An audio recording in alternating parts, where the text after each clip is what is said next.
जब एक संत अपने ही वचन से मुकर गए। आश्चर्यचकित करने वाली कहानी। कन्या ने महात्मा के चरणों में प्रणाम किया। महात्मा कन्या को देखकर अपनी सुध खो बैठे। और कन्या को तो नगर में राजकन्या का विवाह था। मंगल के बाजे बज रहे थे। इस नगर में एक सिद्ध महात्मा रहते थे। महात्मा बाजों की आवाज़ सुनकर दरबार में गए। राजा से ये मालूम होने पर कि राजकन्या का विवाह है, उन्होंने कन्या को देखना चाहा। राजा ने कन्या को बुलाया। राजकन्या ने आकर महात्मा के चरणों में प्रणाम किया। महात्मा ने कन्या का नाम मालूम किया और कन्या के नए नक्श देखकर राजा से कहा कि इस लड़की का हमसे विवाह कर दो। राजा तो सुनते ही सहम गया। राजा बुद्धिमान था। महल में जाकर एक जोड़ी बहुमूल्य मोती लाया।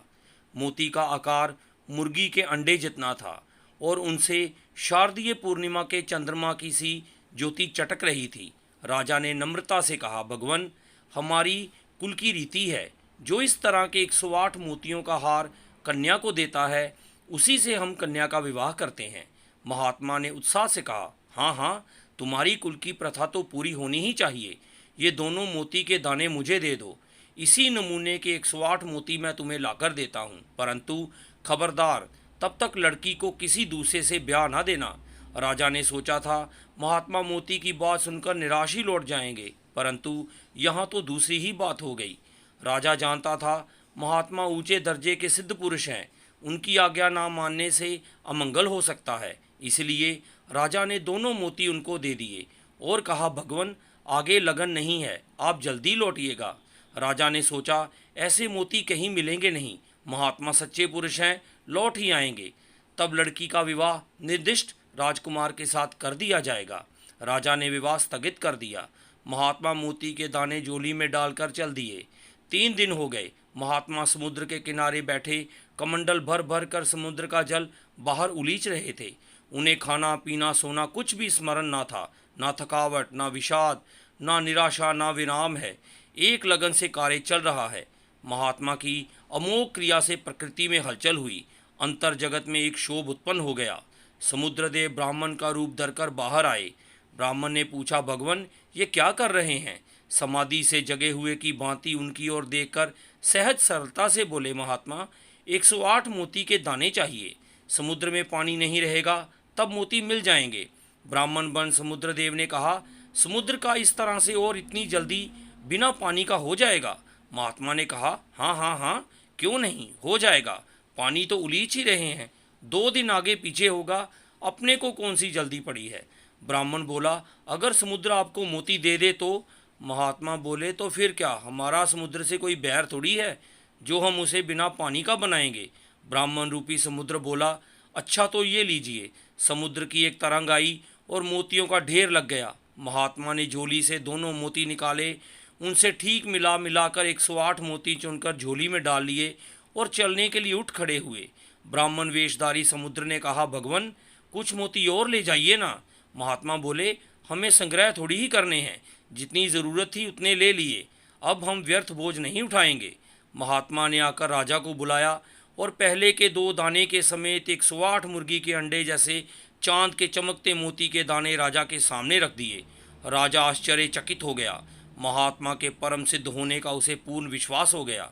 राजा ने सोचा, ऐसे विलक्षण शक्तिशाली पुरुष से लड़की का विवाह करने में लड़की को तो किसी दुख की संभावना है नहीं, परंतु इनसे कुछ काम और क्यों ना ले लिया जाए। राजा की एक दूसरे बड़े राजा से शत्रुता थी। वह राजा तो मर गया था, परंतु उसका एक पुत्र भी था। उसने सोचा, शत्रु का बीज भी अच्छा नहीं, महात्मा के हाथों ये कांटा भी दूर हो जाए तो अच्छा है। ये सोचकर राजा ने कहा, भगवान, मोती तो बड़े अच्छे आप ले आए, एक काम वो है, अमुक राज्य के राजकुमार का सिर आने पर लड़की का ब्याह होगा, ऐसा प्रण है, अतः यदि हो सके तो आप इसके लिए चेष्टा करें।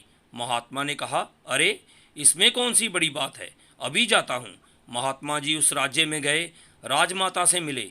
राजमाता ने महात्मा का नाम सुन रखा था, इसीलिए उसने महात्मा की बड़ी अच्छी याव भगत भी की।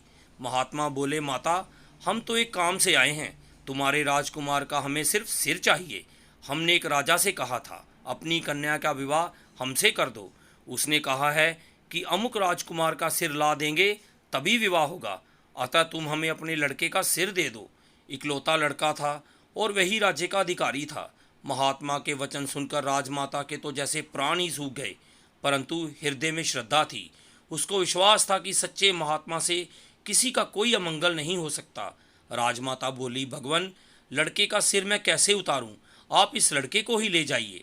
महात्मा बोले, ये और अच्छी बात है, उसने तो सिर मांगा था, हम तो पूरा ही ले जाते हैं, फिर सिर उतार कर हमें क्या करना है?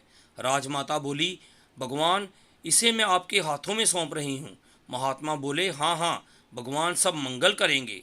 राजकुमार को लेकर महात्मा अपनी नगरी में लौटे और राजमहल में जाकर बोले, लो, ये समूचा राजकुमार, अब विवाह कर दो। खबरदार, जब तक विवाह ना हो लड़के को छूना मत।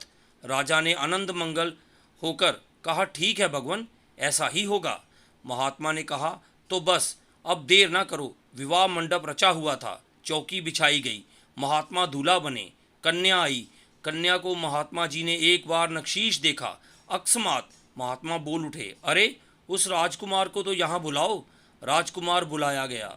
महात्मा ने उसे कन्या के बगल में खड़ा कर दिया और फिर दोनों को एक बार देखकर बोले, भाई, जोड़ी तो यही सुंदर है।